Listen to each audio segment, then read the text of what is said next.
Tehát az összerakott akkumulátor modulokat, azokat elhoztuk a helyszínre, ahol az inverter található.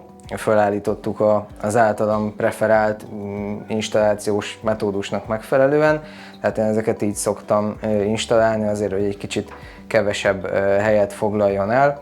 Természetesen a élesben ugye betolom teljesen a falhoz, itt most csak a videó kedvéért, meg a szerelés kedvéért egy kicsit kijebb hoztuk nektek, tehát a leghátsó modul az bemegy teljesen a falhoz, ott egy konzollal hozzárögzítjük a falhoz, hogy ne tudjon semmiképpen eldőlni, akkor utána összetoljuk a második modullal, ugye ezek a kis tüskék itt szépen beülnek akkor a másik lábnak az aljába, és akkor ezt is még egy konzollal egymáshoz rögzítjük, hogy semmiképpen ne tudjon, de gyakorlatilag így előrefelé ugye a lába miatt praktikusan ez lehetetlen, hogy eldőljön és bármilyen sérülést okozzon.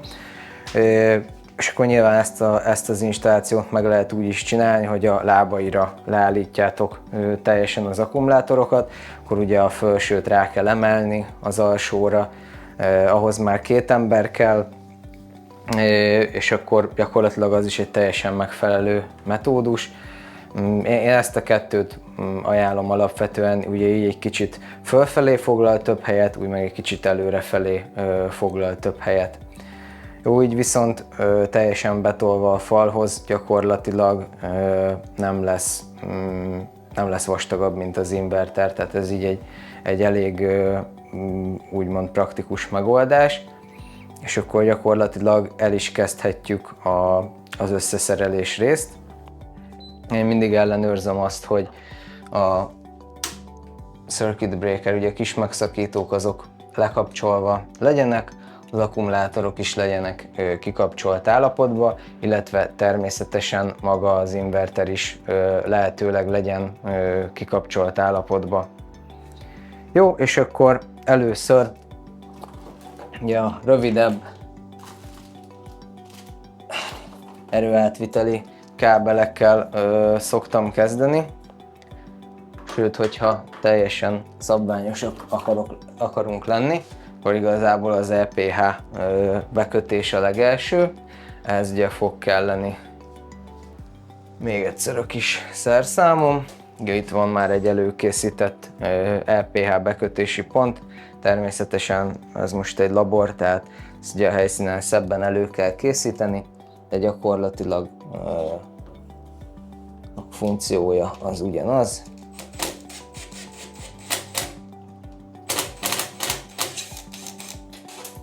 Kicsavarjuk ezt a kis csavart, befűzzük alá mind a kettő.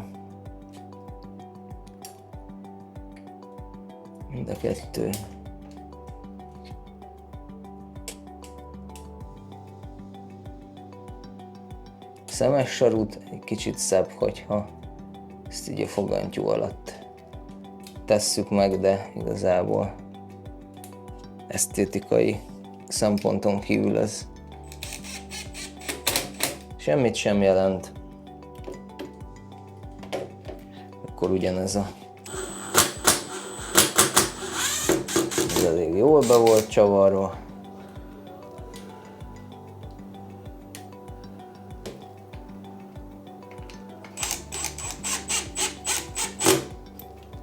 Jó, és akkor az EPH meg is van. Gyakorlatilag következő lépés ez a rövid erőátviteli kábelek, el kell távolítani a kupakokat a megfelelő csatlakozókról. Most akkor ez ilyen gyors csatlakozós megoldás, ezt csak rá kell nyomni, amíg hallod, hogy kattan, ellenőrzöd, hogy nem lehet kiszedni, és akkor így vagy így a másik irányba is, akinek hogy szebb, meg lehet hajlítani egy picit, és akkor fog jó helyre kerülni. Akkor ugyanez a másik felén. Még egyszer.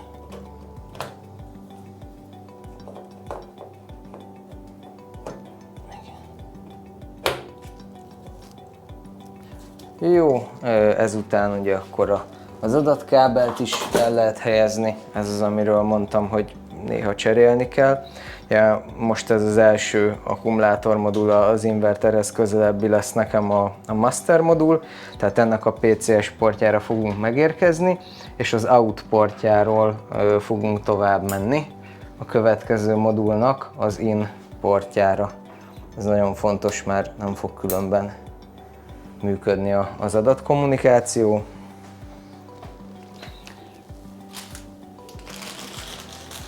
Jó, és akkor van még ugye egy hosszú kábelünk, ez pedig a BMS-hez való csatlakozáshoz. A szemetet azt majd nyilván később összeszedjük a kis kupakokkal együtt, illetve amelyik csatlakozóra nem kerül most semmilyen kábel, azt javaslom, hogy ott ne is távolítsátok el a kupakot. Nem lehet, nagyon nehéz, tehát tényleg valamivel bele kell nyúlni konkrétan, hogy hozzá tudjál érni, de azért jobb, hogyha ugye ez olyan helyszínen, ahol nem csak professzionális személyzet fér hozzá, ott jobb, hogyha ez rajta marad. És akkor a Master Battery modulnak a PCS portjából megyünk ugye az akkumulátornak, vagy az inverternek de a BMS portjára, jó? Ez is nagyon fontos, mert hogyha itt csak GPS-en berakjátok ezt az importba, akkor nem fog működni. Onnan tudja, hogy melyik a Master modul, hogy a Masternek a PCS-éhez csatlakozol, illetve az lesz erőátviteli kapcsolatban az inverterrel. Akkor ezt is megmutatom, mert ez a következő lépés. Fogjuk ugye a hosszú erőátviteli kábelt. Nyilván a BMS adatkábelt is ugye illik befűzni, most csak a videó, hogy gyorsabban haladjunk annak a kedvéért. Nem fűztem át itt a tömszelencén, de ez szerencsére egy picit egyszerűbb, úgyhogy ennél meg fogom tenni. Alapvetően ugye pozitív az ide jön, itt látjátok is jelölve, hogy hogyan van. Ez még teljesen új inverter, tehát ilyenkor egyszerűbb ezt egy szikével. Egy pillanat. Van benne egy ilyen gumihártya, és akkor azt mind a kettőnél megcsinálhatom. Megnyitni, és akkor itt be lehet vezetni a pozitív kábelt, ez M8-as csavarral fog pozitív DC sínre csatlakozni az inverterben. Ehhez fog kelleni a lapos csavarhúzó, amit most nem tudom hova tettem. Megvan.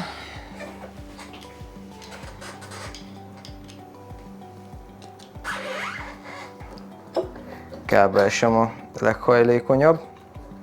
Jó, tehát ezért szoktam azt javasolni, mikor megbeszéltek az ügyféllel az installációnak a helyét, hogy gyakorlatilag ebbe az elrendezésbe, hogy mi is most telepítjük, az aksinak a helyét úgy beszéljétek meg a DEIA alacsony feszültségű rendszereknél, hogy egyből az inverter alá tudjátok tenni az aksit, mert ez a kábel 1,5 méteres, tehát nagyon sok mozgásteret sajnos nem ad. Ezt megfelelő nyomatékkal meghúzzuk, hogy biztos rendben legyen. Jó, egyelőre még az akkumulátorhoz nem csatlakoztatjuk, hanem befűzzük a negatív kábelt is.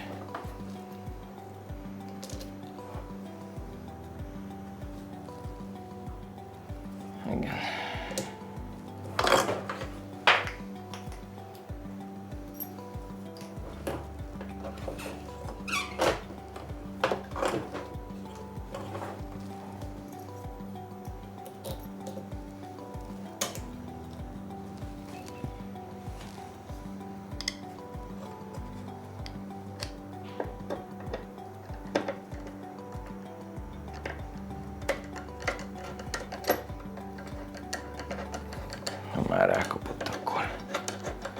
már rendben lesz.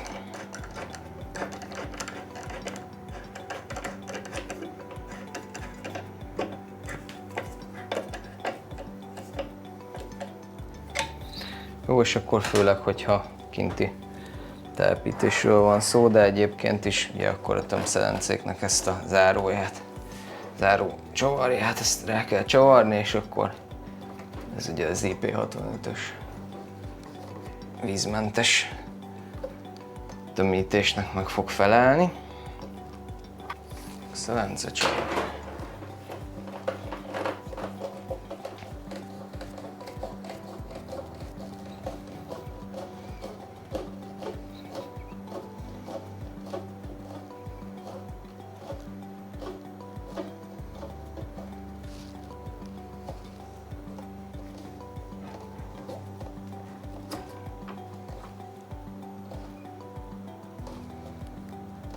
Jó, és akkor ugye előjel helyesen csatlakoztatjuk erre. Nyilván ugye egy éles telepítéskor azért valamilyen mechanikai védelem, tehát vagy kábelcsatornába, vagy pedig gégecsőbe szoktuk elvezetni. Most gyorsaság kedvéért ezt csak ide rá csatlakoztatjuk. Akkor ugyanez a pozitív oldalon.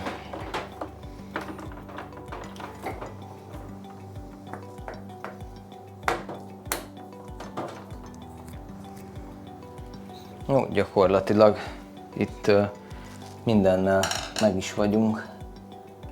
Akkor a következő videóban a beállítást fogjuk bemutatni.